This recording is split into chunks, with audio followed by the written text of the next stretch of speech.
আমি তোমাকে ইচ্ছে করে তোমার উপর প্রতিশোধ নেওয়ার জন্য তোমার চোখে এমন ওষুধ দিয়েছি, যাতে তোমার চোখের ভালো হওয়ার সম্ভাবনাই, যাতে তোমার চোখ দুটো খারাপ হয়ে যায়। এমনকি আমার বাবা, তিনিও আজ সেভাবে প্রতিবাদ করেননি। তিনিও বিশ্বাস করেছেন আমি এই কাজ করলেও করতে পারি। তুমি মুখে কিছু বলনি, কিন্তু সবাই যখন ভাবছে তখন তুমিও কি আর ভাবছো না? যাকে এক একজনের এমন হয় জানো তো, তার নিয়তি এমনই হয় যে তাকে সারা জীবন ধরে অন্যরা ভুল বুঝেছে। দুঃখ করব না আমি, কার কাছেই বা দুঃখ করব বলো?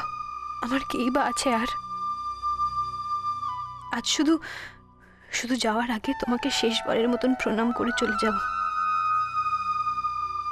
আর কখনো কোনোদিনও তোমার সামনে আসবো না আমি। সেই দিনই তোমার সামনে আসবো যেদিন আমি তোমার চোখ ভালো করার দায়িত্ব নিতে পারবো, তার আগে নয়।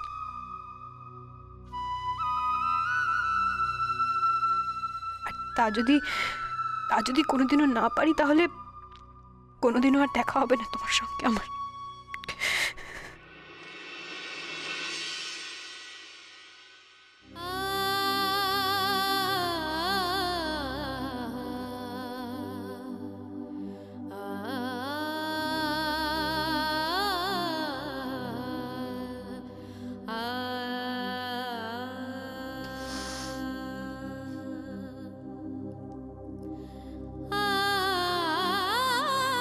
আসি গো বেলবেলেটা, ভালো তুমি আর থাকতে পারবে না জানি, শুধু এইটুকু যেন তোমার এই ক্ষতির জন্য আমার কোনো দোষ ছিল না বেলবেলেটা, আমার কোনো দোষ ছিল না।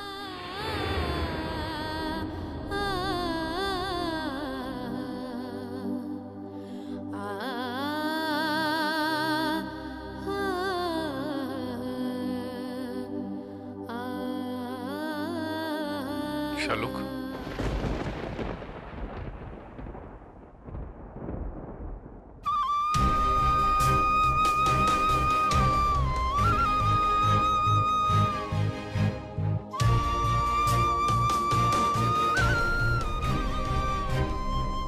আমি তো চোখে দেখতে পাই না।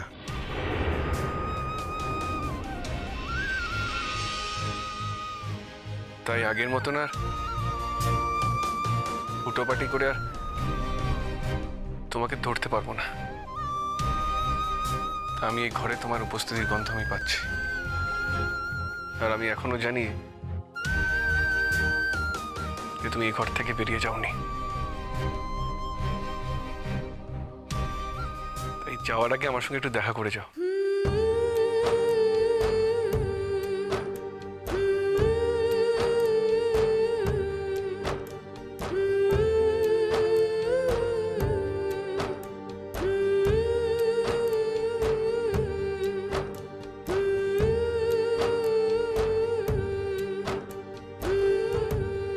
তুমি জেগেছিলে? আমার আর ঘুম আসে না শালুক।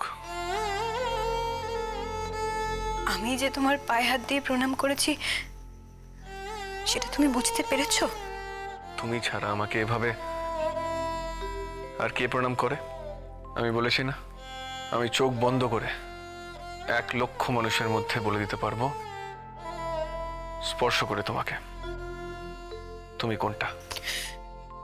তাই হয়তো ঈশ্বর আমার এই পরীক্ষা নিচ্ছেন, আমার দুটো চোখ অকেজো করে।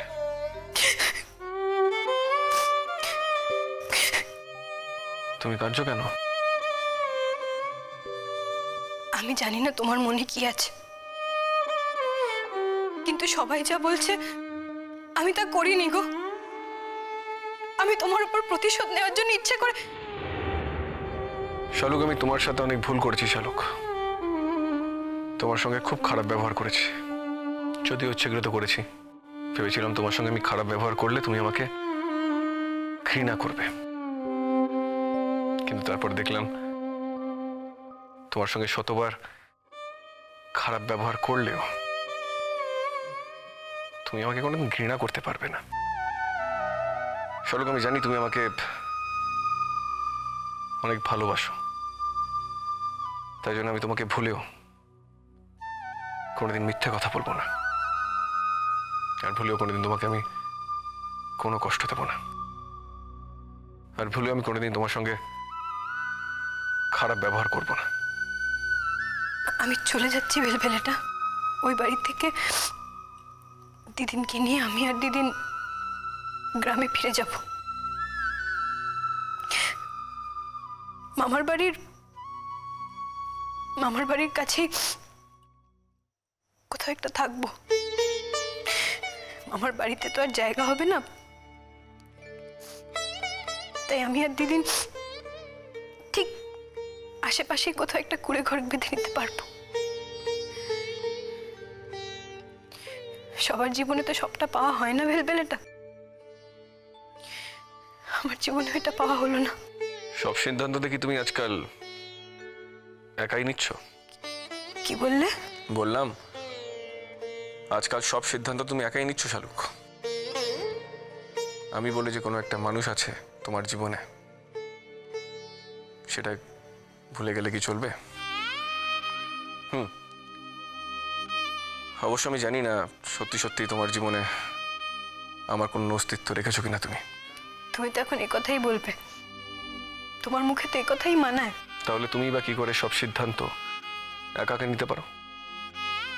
তুমি কি করবে বা কোথায় যাবে সেগুলোর জন্য একবার আলোচনা করার প্রয়োজন মনে করলে না? আলোচনা করার আর কি আছে বলো তো বেলবেলাটা? আমি তো আর দিনের পর দিন ওভাবে তোমাদের বাড়িতে থেকে যেতে পারি না। কোথাও গিয়ে আমারও তো খারাপ লাগে, আমারও তো আত্মসম্মান বোধ বলে কিছু আছে। আমি যত অসহায় হই না কেন, ভেতর থেকে আত্মসম্মান বোধটা যে মরতে চায় না, আমি কি করব বলো? কে বলেছে তোমার আত্মসম্মান বোধ বিসর্জন দিতে? আমি বলেছি? কোনোদিন বলেছি আমি? তুমি বলনি, কিন্তু তোমাদের বাড়িতে থাকতে গেলে আমাকে তো ওভাবেই থাকতে হবে। আর আমি বাবার বাড়িতেও ফিরে যেতে পারবো না। যে পরিচয় প্রথম থেকে কেউ স্বীকার করেনি, আজ সে পরিচয় স্বীকার করানোর তো কোনো মানে নেই। আর এই পরিচয় স্বীকার করতে গিয়ে ঐশ্বর্য দিদি কষ্ট পাচ্ছে, কাকিমাও কষ্ট পাচ্ছেন। ওরা আমার ওপর প্রতিহিংসা পরায়ণ হচ্ছে। এত কিছু আমি বা কেন নিতে যাবো বলো তো? তাই ঠিক করেছি আমার আর কোনো কিছুর দরকার নেই। সত্যি তো, কোনো কিছু পাওয়ার আশায় তো আমি ওখানে যাইনি।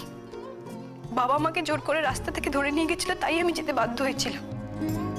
আমার একটা ছোট্ট জীবন, সাধারণের থেকেও সাধারণ একটা মেয়ে আমি। কি বা লাগবে আমার? আমি আর দিদিন আমরা দুজনে ঠিক চালিয়ে নিতে পারবো।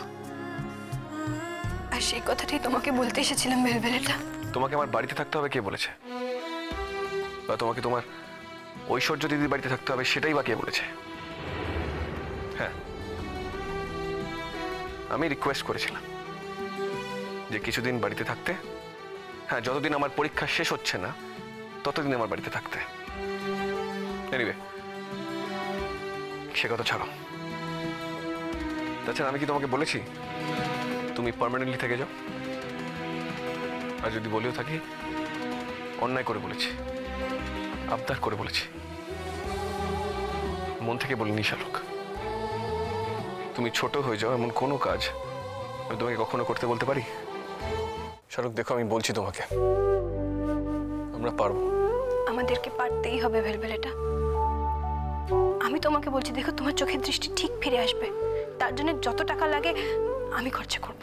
যদি সত্যি তেমন দিন আসে আর তুমি যদি সত্যি খরচা করতে পারো, তাহলে তোমার কাছ থেকে নিতে আমার সত্যি কোনো আপত্তি নেই।